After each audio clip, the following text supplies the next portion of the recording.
ici donc cette fameuse table interactive sur laquelle on va faire de la production d'idées directement en numérique.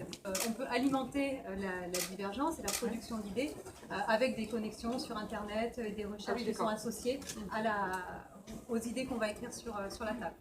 Ensuite, donc une fois qu'on a généré des centaines d'idées, on va dire ça comme ça, on n'a pas pour autant résolu le problème.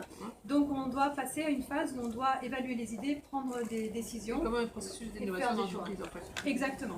Et en fait là, on change de configuration de groupe, on change de configuration spatiale également, on passe sur les surfaces verticales.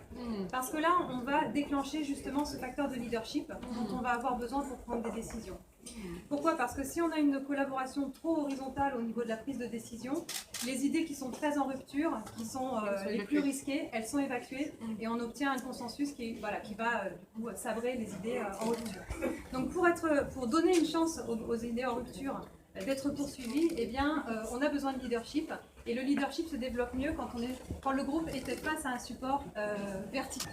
Donc en termes de surface verticale, du coup on a ces tableaux que vous voyez tout autour de la salle, donc qui ont l'avantage d'être colorés. Pour les ministres, il faudrait une première partie comme ça, une deuxième partie comme ça. C'est exactement, exactement.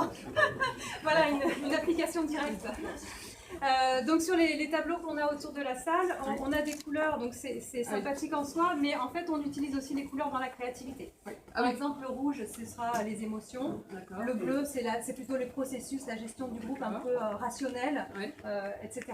Donc on a ces surfaces. Ça veut dire que quand on va, un étudiant, un jeune qui va là, il doit se mettre dans le mode du tableau. Voilà, donc pour expérimenter tous les modes de communication. Dans cette méthode-là, effectivement, c'est l'ensemble du groupe qui va évoluer de point de vue, qui va se forcer à adopter un point de vue donné dans un temps donné. D'accord. Donc voilà, là on parle des émotions, donc on essaye de tout analyser, le problème, la question, les solutions, sous le filtre des émotions. Et après, on passe au process. Et après, quand on passe au process, cette fois, on n'est plus sur les émotions. Donc l'animateur, là, c'est son rôle aussi de dire, voilà, là, tu résonnes en chapeau rouge, donc revenons sur un chapeau bleu, et donc on refocalise l'ensemble du groupe sur un point de vue donné.